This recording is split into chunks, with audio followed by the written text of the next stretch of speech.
প্রিয় সপ্তম শ্রেণীর শিক্ষার্থীরা, শুভেচ্ছা নিও।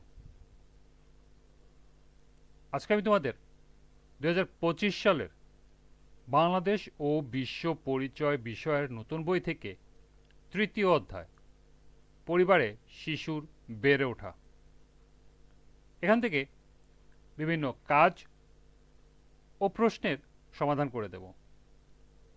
প্রথমে তোমাদের বলবো, যারা আমার চ্যানেলটি সাবস্ক্রাইব করো নাই তারা আমার চ্যানেলটি সাবস্ক্রাইব করবে এবং আমার সাথে থাকবে। তাহলে চলো আমরা ক্লাস শুরু করি। তৃতীয় অধ্যায় পরিবারে শিশুর বেড়ে ওঠা। এগুলো তোমরা বাসায় রিডিং পড়ে নিও। পার্ট 1, পরিবারের ধারণা ও ধরন। একক ও যৌথ পরিবার। এরপর পৃষ্ঠা 30-এ পার্ট 1-এর একটি কাজ দেওয়া আছে, লক্ষ্য করো। বৈশিষ্ট্যের ভিত্তিতে পরিবারের ধরন ব্যাখ্যা করো। অর্থাৎ বৈশিষ্ট্যের ভিত্তিতে পরিবার কত প্রকার ও কি কি তা ব্যাখ্যা করতে হবে। তো চলো এখন আমরা এর সমাধান দেখে নিই।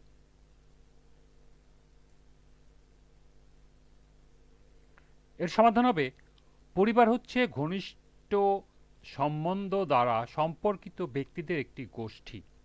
পরিবার একটি সামাজিক সংগঠন, একই সঙ্গে বসবাসকারী কয়েকজন ব্যক্তি সমষ্টিকে পরিবার বলে, যা বিয়ে, আত্মীয়তা অথবা পিতামাতার সূত্রে বন্ধনে আবদ্ধ একটি সামাজিক প্রতিষ্ঠান।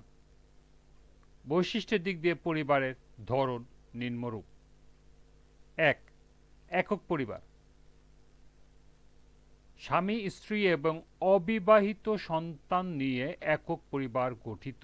একক পরিবার বলতে আমরা বুঝে থাকি যখন একজন পুরুষ তার স্ত্রী ও অবিবাহিত সন্তানদের নিয়ে পৃথকভাবে বসবাস করে। একক পরিবারের চিরন্তন সামাজিক দৃষ্টির বিষয়ভূত সংগঠন। আধুনিক যুগে একক পরিবারের সংখ্যা দ্রুত বৃদ্ধি পাচ্ছে। একক পরিবার থেকেই সকল প্রকার পরিবারের উদ্ভব হয়েছে। সন্তান প্রাপ্তবয়স্ক হয়ে বিয়ে করে আলাদা পরিবার গঠন করে তখন আরেকটি নতুন একক পরিবার হয়। বাংলাদেশের শহরাঞ্চলে একক পরিবারের সংখ্যা বেশি। একক পরিবারের সুবিধাসমূহ হচ্ছে: ক. সবার জন্য পুষ্টিকর খাবার নিশ্চিত করা যায়। খ. সবার শিক্ষা নিশ্চিত করা যায়। গ. সবার চিকিৎসা নিশ্চিত করা যায়। ঘ.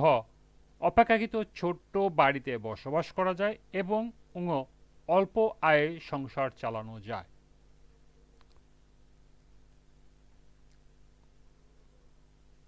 2 নম্বর হলো যৌথ পরিবার। যে পরিবারে বাবা মা, ভাই বোন, দাদা দাদি, চাচা চাচি ও অন্যান্য পরিজন একত্রে বসবাস করে তাকে যৌথ পরিবার বলে। রক্তের সম্পর্কের ভিত্তিতে কয়েকটি একক পরিবার মিলে যৌথ পরিবার গঠিত হয়। অর্থাৎ কোনো পরিবারের বাবা বা মায়ের সাথে যদি তাদের কারোর বাবা মা বা এক বা একাধিক ভাই বোন ও তাদের সন্তান সন্ততি বা দাদা দাদি, চাচা ফুফু একত্রে বসবাস করে তাকে যৌথ পরিবার বলে।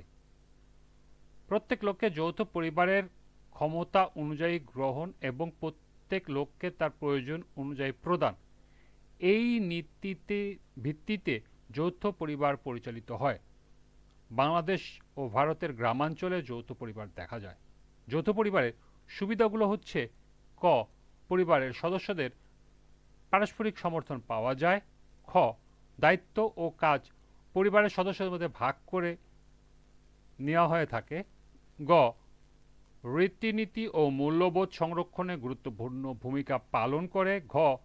আর্থিক দায়িত্ব ভাগ করে নেওয়ার কারণে চাপ অনেকটা কমে যায়। ও. আত্মীয়তার অনুভূতি এবং পরিবারের সদস্যদের মধ্যে সম্পর্ক দৃঢ় করে।